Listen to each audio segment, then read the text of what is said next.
Hello everyone, welcome to Kaushalam. आज हम बात करने जा रहे हैं interest on excess refund under income tax की। जी हाँ, कई बार ऐसा होता है टैक्स पेयर को टैक्स अथॉरिटीज द्वारा जब इनिशियली वो रिटर्न डिपॉजिट कराता है, जमा कराता है, सबमिट कराता है इनकम टैक्स डिपार्टमेंट को, तो उसका जो रिफंड बनता है उसके लिए मुझे इंटीमेशन सेक्शन 143 सब सेक्शन 1 के अकॉर्डिंग भेज दी जाती है कि आपका रिफंड बनता है और वो रिफंड उसे अकाउंट में क्रेडिट कर दिया जाता है। लेकिन बाद में जब उसका रेगुलर असेसमेंट होता है, मींस बाद में जब उसके जब रिटर्न फाइलिंग उसकी जो चेक होती है या उसके डेटास को चेक किया जाता है और उसके बाद उसका रिफंड, अगर जो एक्सेस रिफंड जो है या रिफंड जो है वो रिड्यूस कर दिया जाता है, तो इस केस में जो एक्सेस रिफंड आपने टैक्स पेयर को पे कर दिया है, डिपार्टमेंट ने टैक्स पेयर को पे कर दिया है, उस एक्सेस रिफंड पर इंटरेस्ट की रिकवरी की जाती है डिपार्टमेंट के द्वारा।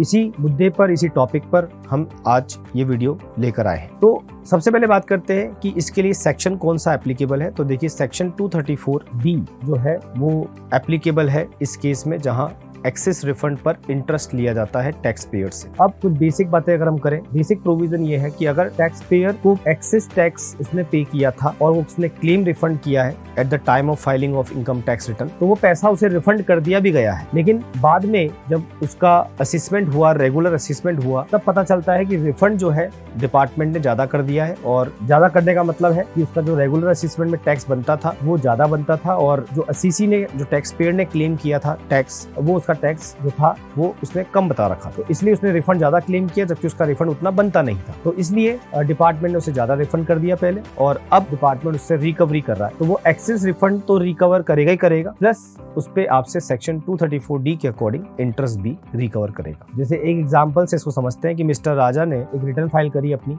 जिसमें उन्होंने रिफंड 84,000 का डिक्लेयर किया, और उनकी जब रिटर्न प्रोसेस हुई सेक्शन 143(1) में, सबसे पहले आपकी रिटर्न सेक्शन 143(1) सब सेक्शन 1 के हिसाब से ही प्रोसेस होती है, तो उन्हें रिफंड ग्रांट कर दिया गया 84,000 का। सब्सिक्वेंटली उन्हें पता चला डिपार्टमेंट को, जब स्क्रूटनी की गई सेक्शन 143(3) के हिसाब से, 143(3) सब सेक्शन 3 के हिसाब से, कि रेगुलर असेसमेंट जब हुआ तो पता चला कि 50,000 रुपए तक उनका जो रिफंड है वो क्लेम कर जो है कम कर दिया गया। मीन्स 84,000 का जो रिफंड था वो 50,000 तक कम कर दिया गया का मतलब कि 34,000 का जो रिफंड था वो एक्सेस पे कर दिया गया था उनको। तो क्वेश्चन यही है, क्या इस पर इंटरेस्ट के प्रोविजन एप्लीकेबल होंगे सेक्शन 234D के हिसाब से? तो जी हाँ, यहाँ पर जो है रिफंड जो ग्रांट हुआ है टैक्स पेयर को, उस पर सेक्शन 234D के इंटरेस्ट की लायबिलिटी आएगी, क्योंकि सेक्शन 143(1) के हिसाब से जो आपको इंटीमेशन आई थी, जो आपकी रिटर्न प्रोसेस हुई थी, उसके हिसाब से आपको रिफंड तो दे दिया गया, बट बाद में जब आपका असेसमेंट किया गया, स्क्रूटनी की गई, तो पता चला कि आपको रिफंड ज्यादा कर दिया गया। तो इस केस में 34,000 रुपीज जो है मिस्टर राजा से वापस लिए जाएंगे और इंटरेस्ट भी लिया जाएगा। अब क्वेश्चन ये आता है, इंटरेस्ट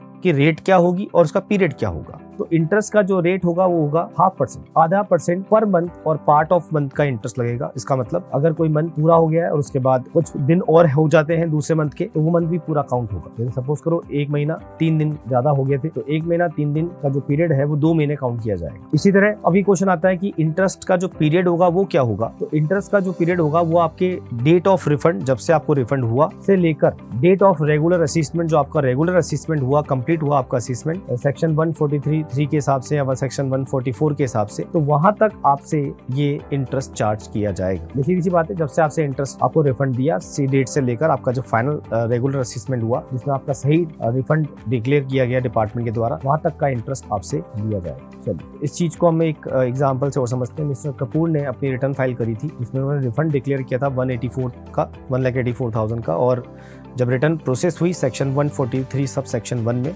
तो उन्हें रिटर्न, ये जो रिफंड है, दे भी दिया गया है। 1,84,000 उनके अकाउंट में क्रेडिट कर दिए गए। बाद में पता चला जब रेगुलर असेसमेंट हुआ, सेक्शन 143 सब सेक्शन 3 की स्क्रूटनी हुई, उसके अकॉर्डिंग कि उनका रिफंड 1 लाख तक ही बनता था, जबकि 184 का उनका रिफंड दे दिया गया। तो 84,000 पर यहाँ पर इनसे इंटरेस्ट लिया जाएगा, और 84,000 पे जो भी पीरियड होगा रिटर्न का, डेट ऑफ रिटर्न जो रिफंड आपको आया था वहां से लेकर रेगुलर असेसमेंट की जो डेट है वहां तक 0.5% के हिसाब से आपसे इंटरेस्ट यहाँ पर लिया जाएगा। तो ये थी जानकारी। ऐसी और इन्फॉर्मेशन के लिए आप जुड़े रहिए कौशलम के साथ। Thank you.